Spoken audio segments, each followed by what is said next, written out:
Добрый день, уважаемые эксперты, участники конференции. Я Регина Сапсова, ученица 7 А класса Хатасской средней общеобразовательной школы имени Самсоновых, города Якутска.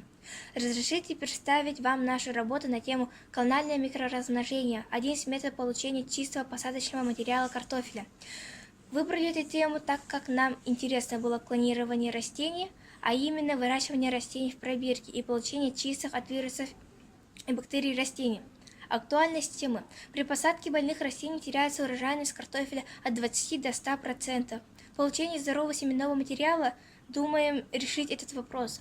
Цель нашей работы – применение метода микроклонального размножения в картофелеводстве в условиях села Хатаса. Чтобы добиться этой цели, мы поставили перед собой такие задачи. Первое. Ознакомиться с литературой по биотехнологии. Второе. Учиться приготовить питательную среду с разными добавками. Третье. Научиться микрочеренкованию. Объект исследования. Метод выращивания картофеля. Предмет исследования. Микроклональное размножение. Гипотеза. Получение генетически однородного безвирусного посадочного материала повысит урожайность картофеля.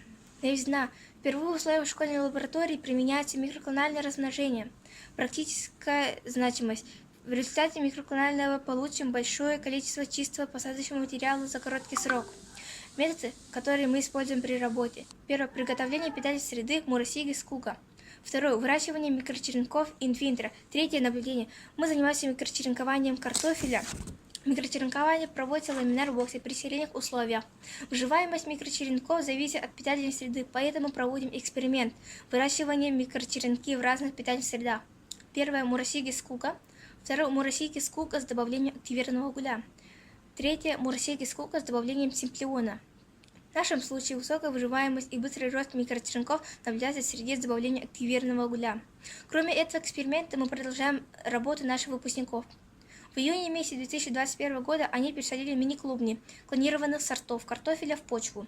В специальных рассадочных лотках 28 октября 2021 года мы пересадили их в цветочные горшочки объемом 2 литра, которые будем пересаживать весной 2022 года в открытый грунт. 2 июня 2021 года были посажены клонированные сорта картофеля в открытый грунт.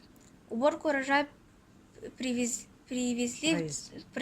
12 сентября того же года. Выжили 50% высаженных растений. С каждого растения картофеля получено по 7-10 клубней с размером по 2-3 см, без признаков болезни, которые должны дать большой урожай в 2022 году. В результате наших исследований мы пришли к таким выводам. Из специальной литературы узнали, что один из меристем картофеля за год можно получить до 1 миллиона растений. Успех клонального микроразмножения зависит от состава питательной среды. При клональном микроразмножении получают оздоровленный посадочный материал, который дает высокий урожай. Следующий этап нашей работы – посадка клонированного картофеля в открытый грунт, сбор урожая. Дальнейшее микроклональное размножение районированных сортов картофеля и сортоиспытания. Спасибо за внимание.